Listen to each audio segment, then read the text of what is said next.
Je venais de finir de mettre mes dernières affaires dans un sac, quand ma mère a crié « Elle vient, c'est le moment d'y aller !» En jetant mon sac à dos sur l'épaule, j'ai glissé une dernière fois sur la rampe de l'escalier. J'étais habituée à déménager, mais j'aimais beaucoup cette maison. Mon père se tenait à la porte de la maison. Il me lançait ce regard, le regard qu'il me lançait toujours quand on déménageait. Ce regard d'excuse. Je pouvais dire qu'il se sentait mal.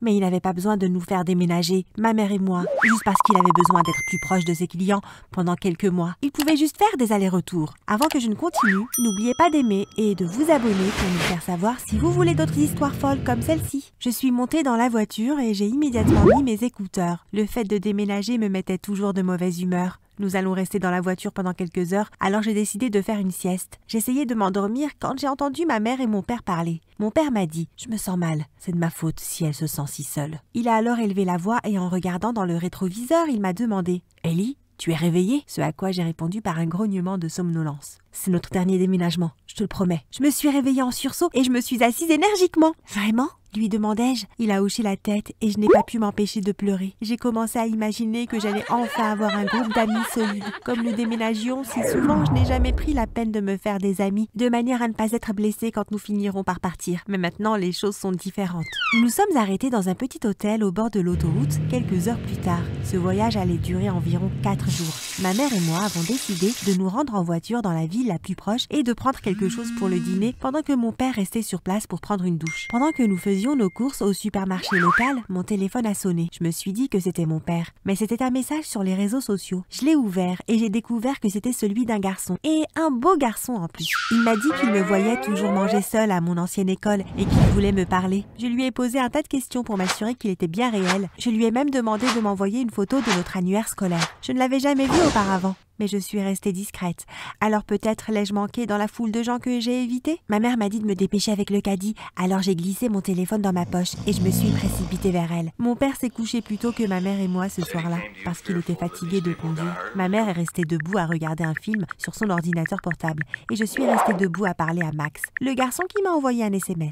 Nous avons parlé des raisons pour lesquelles je déménageais autant, de l'école et des professeurs que nous détestions. Il était très drôle, et bien que nos conversations aient été amicales, j'aimais penser qu'il pensait tout ce qu'il disait avec des sous-entendus dragueurs, parce que je sais que c'est ce que je fais. J'ai parlé à Max chaque fois que j'ai pu pendant le voyage. C'était un peu bizarre, mais j'avais le béguin pour lui. J'avais l'impression que je pouvais tout lui dire, vraiment, et il rendait le fait d'avoir quitté notre dernière maison encore plus triste. Mon premier jour de cours à la nouvelle école a été vraiment effrayant. L'école était 2 fois plus grande que mon ancienne école. J'avais l'impression que je me perdrais, mais je me suis souvenu que je pouvais maintenant créer des liens avec les gens, parce que j'allais y terminer le lycée dans 2 ans, ce qui me laissait beaucoup de temps pour me faire des tas d'amis. J'ai demandé mon chemin à une fille qui avait à peu près mon âge et je suis allée en classe. J'ai parlé à beaucoup de gens pendant et entre les cours. Ils étaient excités qu'il y ait une nouvelle fille et j'avais hâte de faire leur connaissance à tous. Je ne pouvais pas m'arrêter de sourire toute la journée parce que je n'étais finalement pas seule. Pendant le déjeuner, je me suis assise sur une table à la cafétéria et les gens s'asseyaient autour de moi, me posant des questions sur moi et se présentant. La fille à qui j'avais demandé mon chemin plus tôt s'est assise à côté de moi et m'a demandé « As-tu un petit ami ?» Je ne savais pas vraiment quoi dire parce que je voulais qu'ils pensent que j'étais cool, mais je ne voulais pas leur mentir. J'ai fini par mentir et j'ai dit que Max était mon petit ami, mais qu'il vivait là où j'habitais avant.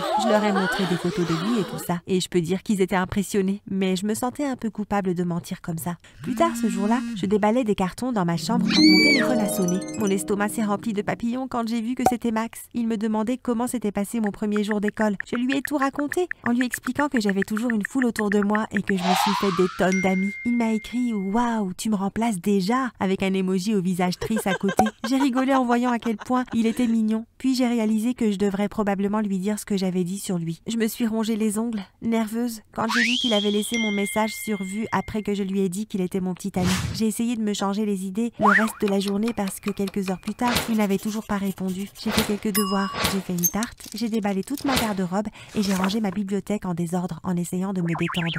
Mais j'avais toujours une sensation de malaise au creux de l'estomac. Et s'il me trouvait bizarre et ne voulait plus jamais me parler? Une semaine environ s'est écoulée et Max ne m'avait toujours pas envoyé de message. Je lui ai envoyé quelques messages parce que j'avais peur d'avoir gâché notre amitié. À l'école, je pensais à peine à lui parce que j'étais toujours distraite. Mais dès que je suis rentrée à la maison et que j'ai eu du temps libre, il était soudain tout ce que je pouvais penser. J'étais assise à la cafétéria avec quelques amis, en train de parler, quand un ami assis en face de moi a regardé derrière moi et a souri. J'étais sur le point de me retourner quand les mains de quelqu'un m'ont couvert les yeux. « Devine qui c'est ?» dit une voix de garçon. J'ai enlevé ses mains de mes yeux. Et quand je me suis retournée, c'était Max. Je n'arrivais pas à y croire. J'ai immédiatement sauté et j'ai enroulé mes bras autour de son cou. Je me suis rendu compte que j'avais un peu les larmes aux yeux, alors j'ai caché mon visage sur mon épaule. Quand je l'ai lâché, je lui ai tapé sur l'épaule en jouant et j'ai commencé à le gronder de ne pas m'avoir répondu. Il m'a dit qu'il avait obtenu la permission du directeur pour visiter l'école pendant une journée, alors nous avons passé la journée à l'école ensemble. Je ne pouvais pas m'empêcher de le fixer chaque fois qu'il parlait. Je n'avais jamais entendu sa voix auparavant et les sentiments que j'avais pour lui étaient décuplés. Après l'école, nous avons décidé de rentrer à pied. J'étais nerveuse à l'idée de passer du temps seule avec lui, mais il m'a tenu la main pour me calmer. Je lui ai demandé pourquoi tu ne m'as pas dit que tu venais. Je voulais te faire une surprise. Il s'est tu une seconde, puis a continué. Je voulais te demander d'être ma petite amie en personne, puisque c'est plus romantique et tout ça. Mon cœur a tout simplement fondu. J'ai enroulé mes bras autour de son cou et je l'ai serré dans mes bras. Nous sommes rentrés 10 minutes plus tard. J'étais super excitée de présenter Max à mes parents. J'ai dit « Maman, papa, voici Max, mon petit ami ». Mon père et Max se sont serrés la main en premier, puis il a serré la main plus doucement à ma mère. Si cela ne vous pose pas de problème, monsieur et madame Wilkerson, j'aimerais emmener votre fille à un rendez-vous aujourd'hui. J'ai entendu ma mère étouffer un cri d'excitation, mais papa lui a lancé un regard désapprobateur. Maman lui a donné un coup de coude, après quoi papa a dit « Oui, pas de problème, jeune homme ». Maman a fait un grand sourire et m'a fait monter à l'étage. Elle a dû me faire essayer une douzaine de tenues et 5 coiffures. Elle m'a finalement fait enfiler une robe et a légèrement frisé mes cheveux. Elle m'a mis du mascara et du brillant à lèvres. « Je veux juste que ton premier rendez-vous soit parfait, » dit-elle. J'ai réussi à échapper aux griffes de ma mère et je suis retournée en bas, mais je voulais entendre la conversation gênante entre mon père et mon petit ami. En me rapprochant sur la pointe des pieds, je l'ai entendue beaucoup moins gênante que je ne le pensais. « Alors, ton tarif a augmenté, mon garçon ?» J'ai entendu mon père dire, et Max a nié. Pourquoi mon père payait-il Max? Je suis entrée et ils se sont tous les deux tournés vers moi, Max ayant l'air coupable. « Quel tarif ?» ai-je demandé spécifiquement à Max, mais mon père est intervenu en disant « Il va tondre la pelouse pour nous pendant qu'il est ici. » Et je lui ai demandé d'arracher les pissenlits aussi. Max a simplement hoché la tête, mais j'ai remarqué qu'il ne me regardait pas dans les yeux. Mon père pouvait tromper n'importe qui avec son talent de menteur. Tout le monde, sauf moi. J'avais l'impression que Max et lui me cachaient quelque chose, mais j'ai laissé tomber pour le moment. Max m'a emmené dans un petit glacier sympa où nous nous sommes assis et avons parlé pendant des heures. Il était drôle et charmant. Alors bien sûr, mon estomac a été rempli de papillons pendant qu'il parlait. Je me sentais à l'aise avec lui. Je pouvais difficilement m'empêcher de ronfler entre deux rires ou de me mettre de la glace sur le menton. Il se contentait de rire et de ronfler ou d'essuyer la glace sur mon menton. Nous avons fini notre glace assez rapidement, alors nous nous sommes levés et nous sommes partis quelques secondes. J'ai pris du citron et, à ma grande surprise, il a pris du beurre de cacahuète. Je l'ai regardé commander sa glace et quand nous nous sommes assis, il a commencé à la manger. « Comment est ta glace ?» lui ai-je demandé. « C'est super !» Il m'a répondu avec un sourire éclatant. « Je devrais appeler une ambulance ou autre chose, non? Avant que tu t'évanouisses ?» lui ai-je demandé. Il m'a regardé comme si je venais de lui raconter une blague. « Tu sais, puisque tu es allergique aux cacahuètes, » lui ai-je expliqué. Ses yeux se sont élargis. « Tu m'as dit que tu étais très allergique aux cacahuètes. Alors pourquoi tu manges de la glace au beurre de cacahuète ?» Je lui ai demandé. J'ai posé ma coupe de glace et j'ai croisé les bras. Max a semblé se dégonfler. Il a baissé les yeux de honte avant de me révéler tous ses secrets. Il m'a montré les conversations sur son téléphone, les transactions et les messages vocaux. J'étais choquée et blessée. J'ai fermé les yeux pour éviter que les larmes ne coulent sur mon visage. Mais il était en piteux état. J'ai lancé un regard glacé à Max. Il avait l'air désespéré et inquiet. « Mais je veux apprendre à te connaître », il m'a dit en tendant la main. Mais je l'ai éloigné et j'ai pris la fuite. En rentrant, j'ai claqué la porte et je suis allée directement au bureau de mon père. « Comment as-tu pu ?» lui ai-je crié. « T'es malade? Je ne peux pas croire que tu m'aies fait ça !» J'ai été offensée et je me suis sentie envahie. Alors que je pensais que j'envoyais un texto à un joli garçon de mon âge, j'envoyais en fait un texto à mon propre père.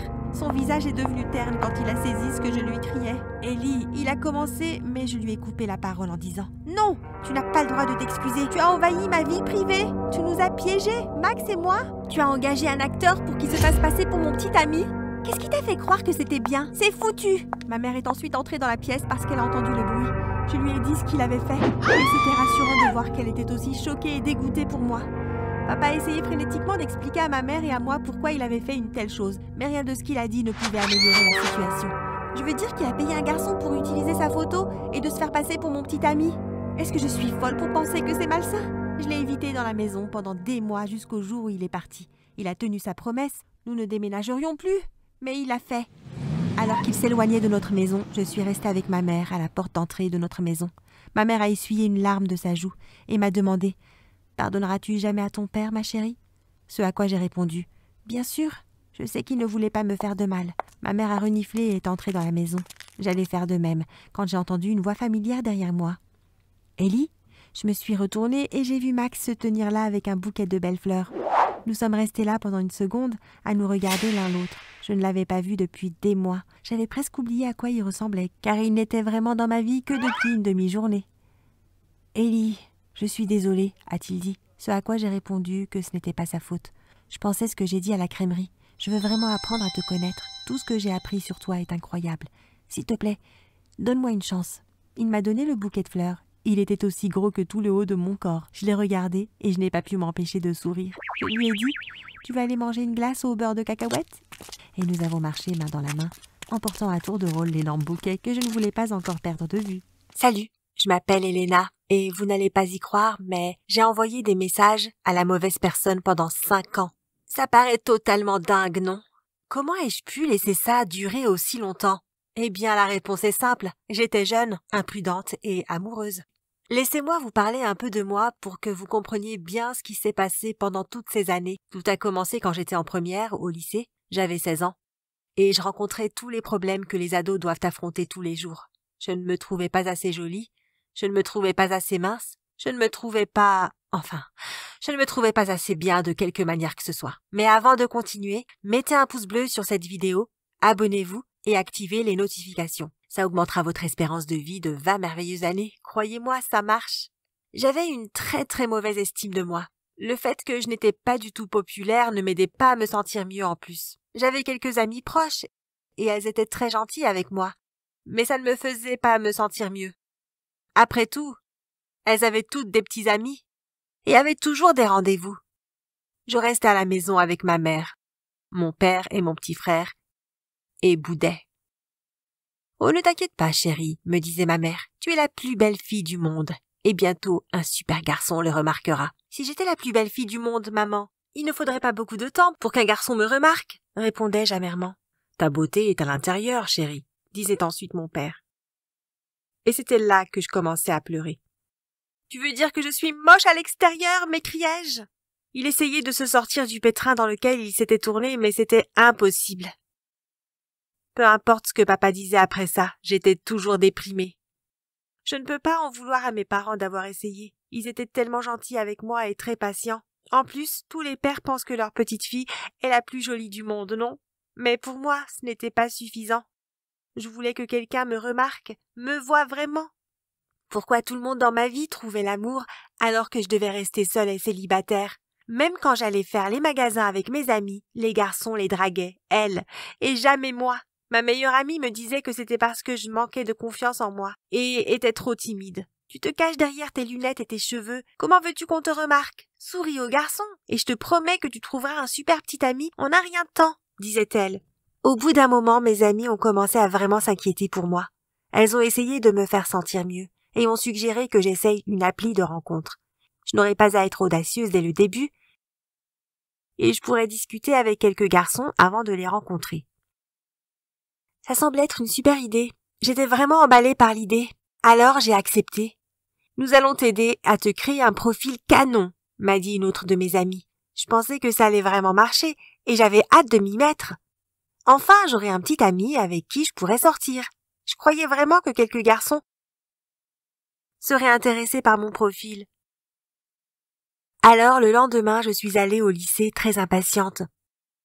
J'ai mis la plus jolie robe que j'avais et j'ai coiffé mes cheveux en arrière pour qu'ils ne soient plus devant mon visage. Mes amis ont pris quelques photos de moi, puis m'ont aidé à créer un compte. Je n'arrêtais pas de jeter un œil à l'appli. Encore et encore et encore. Tout ce que je voulais était recevoir un message. J'espérais avoir quelques options, parmi lesquelles choisir et aller à beaucoup de rendez-vous sympas. Peut-être même avoir mon premier baiser. Ça semblait être un rêve devenu réalité. Mais très vite, le rêve s'est transformé en terrible cauchemar.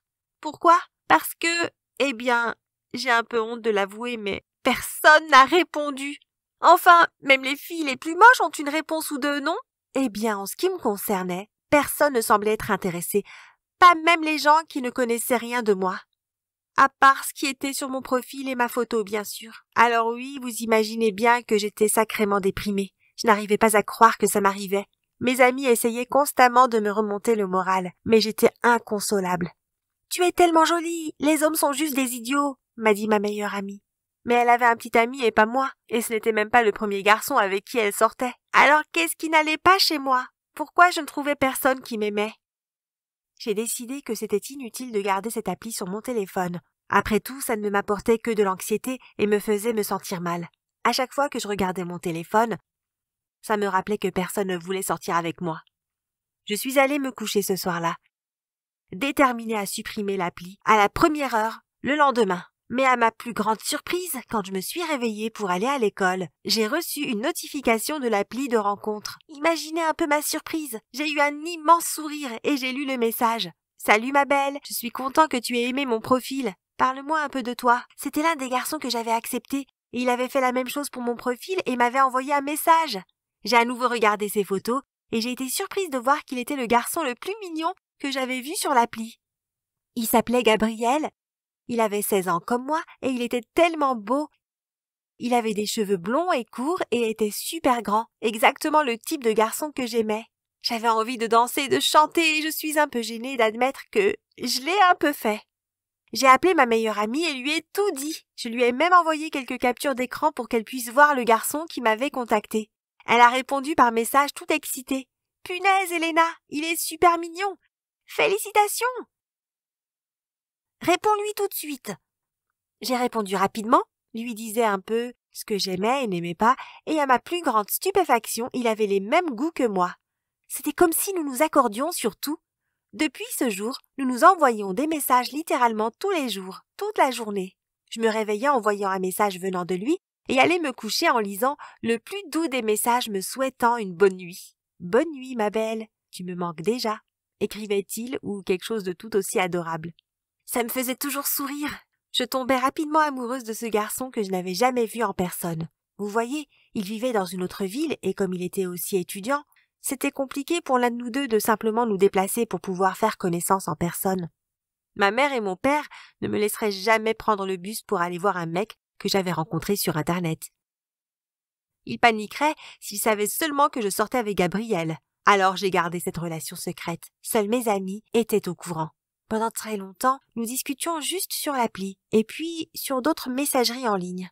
Nous nous téléphonions même parfois, mais c'était très rare. Il avait toujours une excuse. Il disait par exemple qu'il avait mal à la gorge ou quelque chose comme ça. Au début, évidemment, je le croyais, parce que je voulais croire qu'il était parfait, le petit ami idéal, vous voyez. Peu importe que ce soit une relation à distance ou que je n'ai pas encore échangé mon premier baiser avec lui quand j'ai été diplômée au lycée. J'étais prête à aller jusqu'au bout pour Gabriel. Quand j'ai déménagé pour aller à l'université, c'est devenu encore plus compliqué de le rencontrer car nous étions dans des états différents. Je voulais toujours le rencontrer en personne. J'avais 18 ans et ça voulait dire que mes parents ne pouvaient plus m'interdire d'aller voir un inconnu. Pour moi, Gabriel n'était pas un inconnu. C'était l'amour de ma vie. Finalement, après avoir insisté à répétition, il a accepté de prévoir un rendez-vous pour me rencontrer. Nous ferions chacun la moitié du chemin depuis chez nous. J'ai pris 2 trains et un bus. J'ai dû faire un voyage de 3 longues heures. Mais je me moquais de tout ça. Tout ce que je voulais était enfin le voir et échanger mon parfait premier baiser avec l'amour de ma vie. Mais quand je suis arrivée au restaurant où nous devions nous retrouver, il n'était pas là. J'étais tellement impatiente. Cependant, pensant simplement qu'il était en retard, j'avais mis un magnifique chemisier rouge et un jean moulant. Je portais aussi des talons hauts, ce qui était très rare. Je m'étais aussi maquillée et avais mis beaucoup de parfum.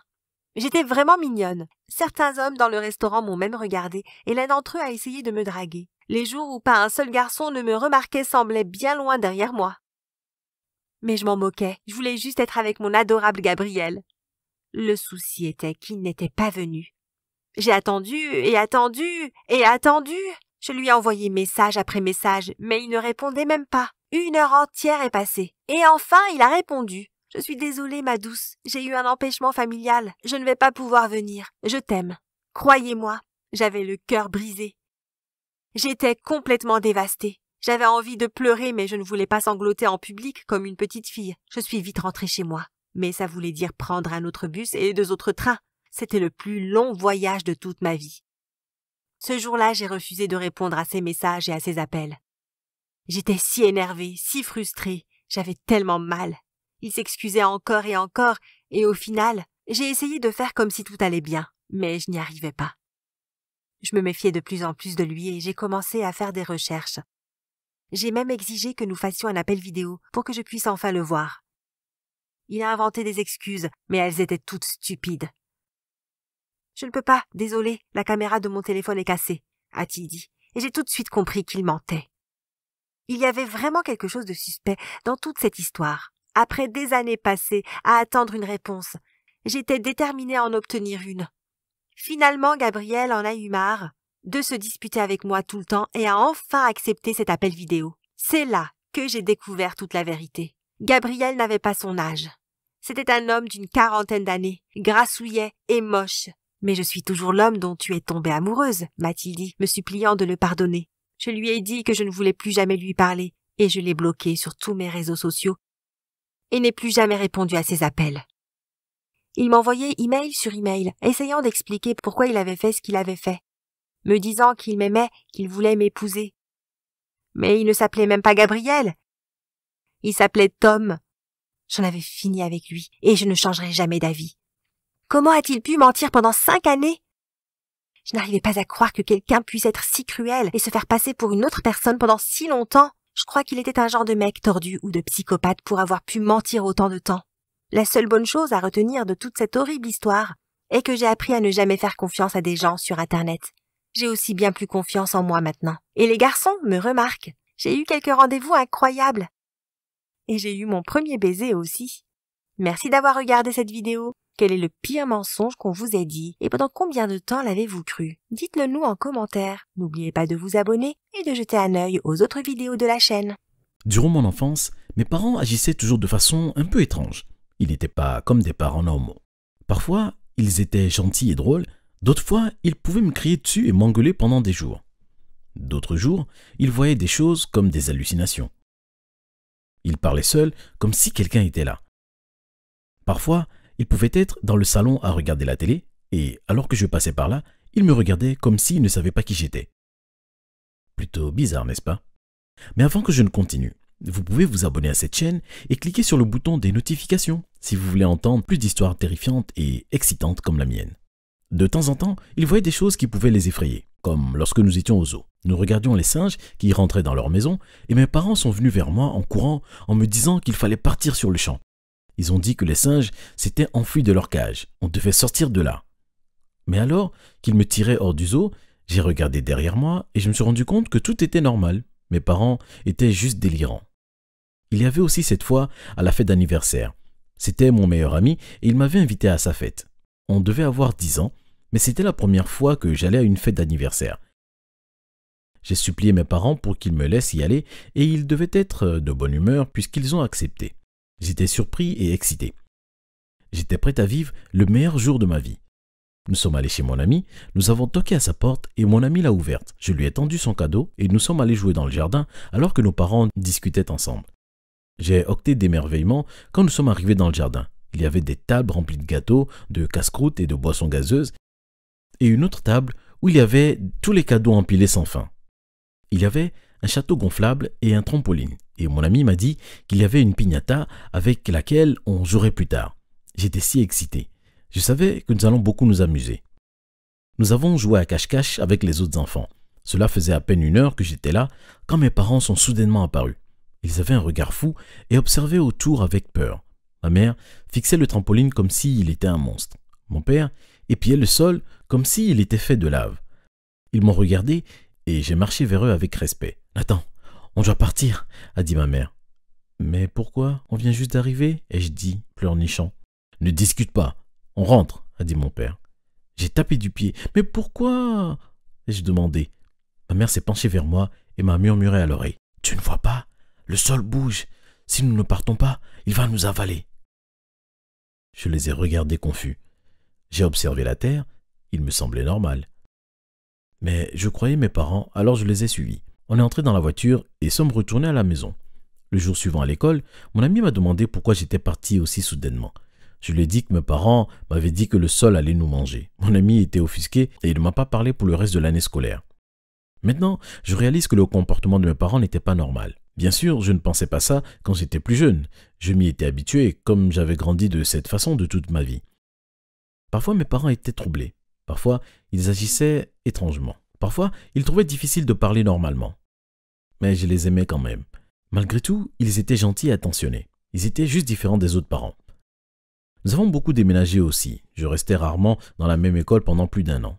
Je n'avais pas beaucoup d'amis. J'imagine que j'avais une vie plutôt solitaire. C'est alors qu'un jour à l'école, une femme est venue en cours pour nous parler de la santé mentale. Alors qu'elle rentrait dans la classe, je me souviens avoir pensé qu'elle était très jolie, avec ses longs cheveux bruns et ses yeux verts. Je me souviens également que je suis sorti de ces longues pensées alors qu'elle avait commencé son discours. Elle s'est présentée en tant que Mademoiselle Johnson. Mais vous pouvez m'appeler Sarah. Elle nous a parlé de différentes sortes de maladies mentales, comme la dépression ou l'anxiété. C'est alors qu'elle nous a parlé de la schizophrénie. Elle nous a expliqué tous ces symptômes, par exemple, comment les personnes atteintes peuvent agir ou les choses qu'elles pouvaient faire. J'ai alors pensé que cette description ressemblait à mes parents. Ils ont souvent des hallucinations, ils se comportent différemment, ils ont régulièrement des humeurs changeantes. Cependant, ils ne pouvaient pas être schizophrènes. Ils n'avaient pas de maladie mentale, n'est-ce pas? À partir de ce jour, j'ai commencé à faire des recherches et j'ai découvert que c'était exactement comme eux. Ce ne pouvait pas être une coïncidence. Toute ma vie, j'ai cru que c'était juste leur façon d'agir. Je n'ai jamais pensé qu'ils pouvaient être malades mentalement. J'ai décidé de rencontrer un professionnel à ce sujet. J'ai trouvé le numéro de Sarah et je l'ai appelée. Elle a rapidement décroché. « Allô, qui est-ce » a-t-elle demandé. Je me suis éclairci la gorge. « Je suis Nathan, un étudiant dans la classe où vous êtes intervenu. »« Oh, salut Nathan, comment puis-je t'aider ?» Eh bien, c'est au sujet de mes parents. Je lui ai tout expliqué, comment j'ai supposé que mes parents étaient atteints de schizophrénie après qu'elle soit venue dans mon école. Je pensais qu'il valait mieux que je vérifie et que je cherche de l'aide professionnelle. Elle m'a dit que c'était la bonne chose à faire, mais qu'elle devait les rencontrer avant de pouvoir faire un diagnostic. Nous nous sommes mis d'accord pour qu'elle vienne le lendemain les rencontrer. J'étais très nerveux. J'avais peur que mes parents soient furieux contre moi puisque je faisais ça dans leur dos, mais je savais que c'était la meilleure chose à faire. C'était pour leur bien. C'était important qu'ils aient de l'aide dont ils avaient besoin. Quand Sarah est arrivée, elle a toqué à la porte et mes parents se sont regardés avec stupeur. « Qui ça peut bien être ?» a demandé ma mère. Ils sont allés ouvrir la porte et alors que la porte s'ouvrait et que Sarah apparut, mes parents semblaient se figer sur place. J'ai vu leur visage perdre toute leur couleur. Sarah aussi avait l'air surprise et regardait mes parents comme si elle les connaissait. Mes parents avaient l'air de la reconnaître aussi. Ainsi Sarah s'est mise à leur crier dessus, puis elle m'a vu et a ravalé sa salive. La compréhension a pris place sur mon visage. « Oh mon Dieu !» a dit Sarah. « Mon fils !» Attendez. Elle vient juste de m'appeler son fils? J'étais tellement surpris.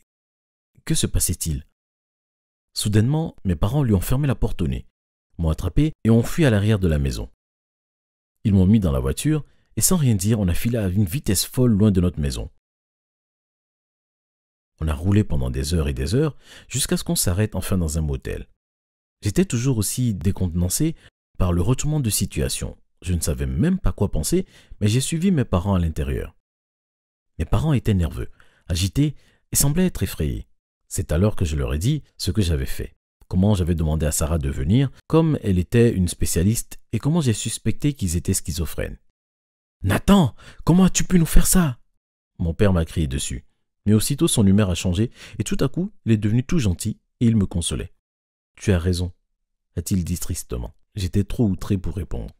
« Nous n'avons pas été totalement honnêtes avec toi », a dit ma mère. « Tu vois, mon père a pris une grande respiration. Nous sommes schizophrènes. »« Alors c'est vrai ?» Elle soupirait. Ils ont hoché la tête. « Et une autre chose, ma mère a admis. Nous, elle a pris une pause, nous nous sommes échappés d'un asile. » J'étais bouche bée par la surprise.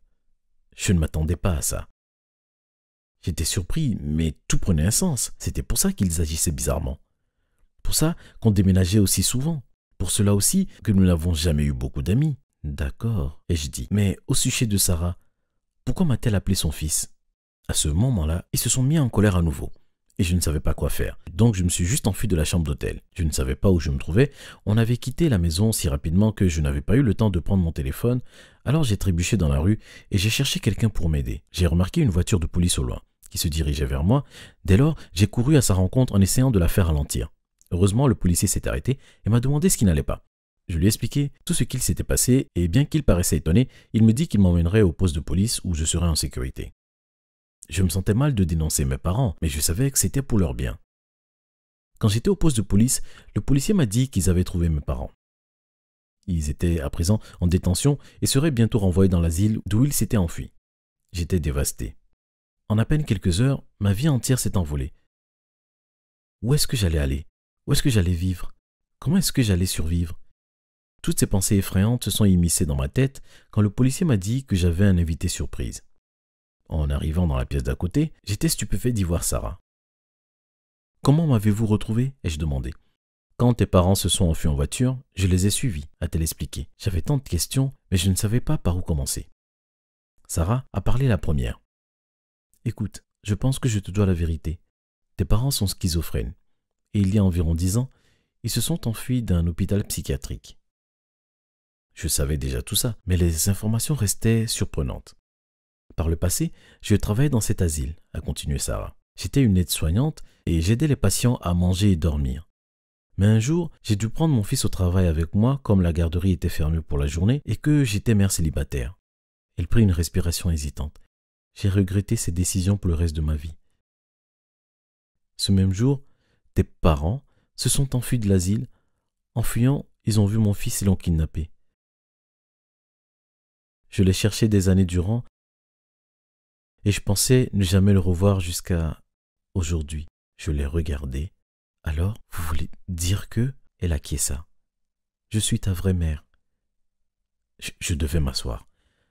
C'était trop avalé d'un coup. Je venais de découvrir que mes parents étaient des évadés d'un asile de fous et maintenant je découvre qu'ils n'étaient pas mes parents. J'avais été kidnappé. Évidemment, Sarah a vu ma surprise et elle me consola bien rapidement. Elle me dit qu'elle était heureuse maintenant qu'elle m'avait retrouvé et qu'elle voulait vivre avec moi et être mère à nouveau. J'étais toujours inquiet. Mais je supposais que c'était mieux que de vivre avec 2 ravisseurs schizophrènes. Je lui ai dit que j'allais vivre avec elle. 5 ans plus tard, je vis toujours avec ma vraie mère et c'est si bien. Elle est très gentille, je pense que nous nous entendons très bien. Au départ, j'imaginais que ça serait gênant, mais ça n'était pas du tout le cas. Sarah m'a immédiatement fait sentir à la maison et je recommence à me sentir comme son fils. Je continue de rendre visite à mes parents à l'hôpital psychiatrique de temps en temps. Ça me fait très bizarre de les voir là-bas, même si je sais que c'est le mieux pour eux. Ici, ils peuvent vivre en paix, sans être un danger pour les autres. Quand je leur rends visite, parfois, ils agissent normalement et je pense qu'ils peuvent à nouveau retourner à la vie extérieure. Mais d'autres fois, ils se mettent en colère et ne font que de me crier dessus. C'est très déroutant et je sais que c'est seulement un symptôme d'une maladie mentale. Mais ça reste très dur. C'est dur. Mais je les aimerai toujours.